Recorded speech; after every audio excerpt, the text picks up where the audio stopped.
Episode 142. Yeay, sampai. Pagi ini adalah pagi yang sangat membahagiakan untuk Leni, karena untuk pertama kalinya ayah dan ibunya begitu kompak mengantarkannya ke sekolah.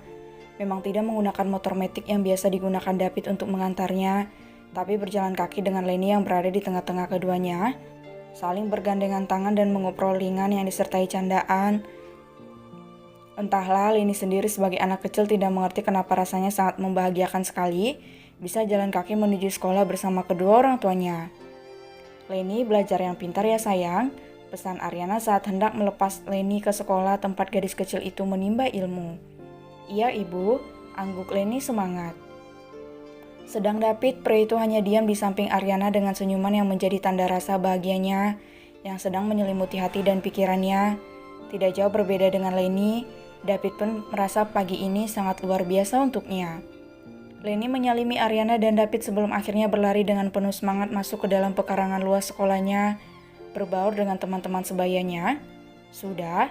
Tanya David pada Ariana yang terus berdiri menatap putrinya yang begitu ceria dan bahagia bercanda bersama teman-temannya. Ariana menoleh dan tersenyum tipis. Ariana mengangguk tanpa berkata apapun pada David kemudian melangkah beriringan dengan pria itu. Tidak ada pembicaraan apapun selama mereka melangkah berdua di jalanan kampung yang memang masih sepi di pagi hari itu. Rasa canggung bahkan menyelimuti hati Ariana saat itu, padahal dirinya mengenal David sudah sangat lama, tapi jalan kaki berdua seperti sekarang membuatnya sedikit salah tingkah. Ariana memejamkan kedua matanya, tiba-tiba bayangan saat dirinya bermesraan di atas ranjang bersama David dulu membayanginya, dan itu membuat pipi Ariana terasa memanas secara tiba-tiba. Nanti kamu masak buat Leni aja ya, sepertinya aku lembur, kata David.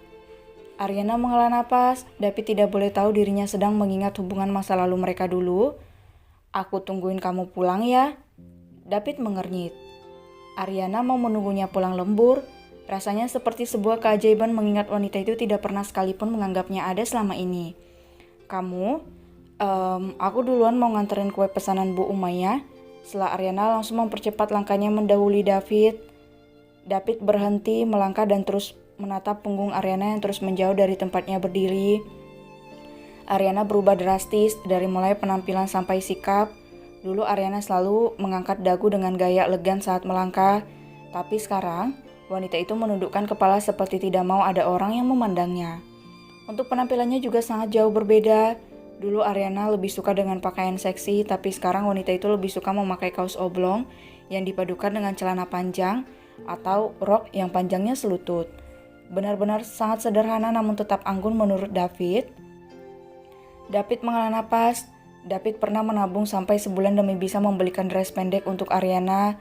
Tapi Ariana malah menolak baju itu dan membawanya kembali ke toko baju itu dan kemudian menukarnya dengan beberapa pasang kaos oblong dan rok pendek selutut.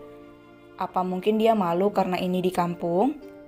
David bertanya-tanya sendiri. Ariana membuatnya sangat penasaran selama 7 tahun belakangan.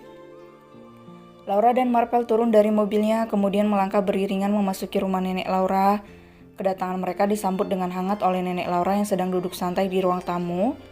Nenek lagi apa? Tanya Laura dengan suara lembutnya. Nenek Laura tersenyum, wanita renta itu menatap tepat pada kedua mata Laura. Kehidupannya berubah berkat cucunya. Nenek lagi bingung mau ngapain nak? Mana cicit-cicit nenek? Mereka masih sekolah nek, senyum Marvel menjawab. Nenek Laura tersenyum. Nenek Laura tidak salah menilai. Marvel memang pria yang sangat baik dan bertanggung jawab, bukan hanya pada Laura tapi juga pada Tian dan dirinya. Ah ya nek, Laura bikinin teh ya, tawar Laura. Boleh sayang, angguk nenek Laura tersenyum. Laura menoleh pada Marvel yang duduk di sofa sampingnya. Kamu mau teh apa kopi? Tanya Laura dengan senyuman manisnya menatap Marvel. Teh aja tapi dingin ya. Oke. Laura bangkit dari duduknya kemudian melangkah berlalu dari ruang tamu menuju dapur meninggalkan Marvel dan neneknya hanya berdua saja. Memang ada Sumi yang bekerja sebagai asisten rumah tangga di rumah neneknya, tapi menurut Laura membuat teh sendiri untuk nenek dan suaminya akan jauh lebih spesial daripada meminta dibuatkan oleh orang lain. Nak Marvel, panggil nenek Laura pada Marvel yang duduk di sofa sampingnya. Ya nek, saut Marvel memusatkan perhatiannya pada sang nenek. Nenek Laura menghela napas pelan. Wanita tua itu tidak langsung mengatakan apa yang berada di hati dan pikirannya pada Marvel, dan itu membuat Marvel merasa sangat penasaran. Nenek mau sesuatu? Tanya Marvel perhatian. Nenek Laura menggelengkan kepalanya. Semua yang kamu berikan pada nenek dan Tian sudah melampaui batas kemauan nenek, nak Marvel, katanya. Marvel memejamkan kedua matanya sesaat. Apa yang Marvel berikan adalah bentuk dari kewajibannya sebagai suami dan cucu juga kakak yang baik. Dan Marvel sedikit pun tidak pernah merasa terbebani dengan semua itu. Kamu sudah sangat baik pada nenek dan Tian. Kamu membiayai Tian sampai bisa sekolah tinggi dan sebentar lagi akan lulus. Nenek merasa kata terima kasih saja tidak cukup untuk menghargai kebaikan kamu, nak. Marvel tertawa pelan. Hampir setiap bertemu nenek, Laura selalu mengungkit kebaikannya. Dan jujur Marvel merasa malu jika sudah menyerempet tentang apa yang sudah Marvel lakukan. Nek, apa yang saya lakukan adalah kewajiban saya. Nenek tidak perlu merasa berhutang budi sama saya. Bukankah saya cucu nenek juga? Saya kakaknya Tian dan saya juga suami Laura dan ayah dari cicit-cicit nenek. Senyum Marvel berkata dengan sangat pelan. Kamu memang kepala keluarga yang sangat bijaksana. Nenek titip Tian juga ya. Tolong bimbing dia supaya bisa menjadi orang hebat seperti kamu.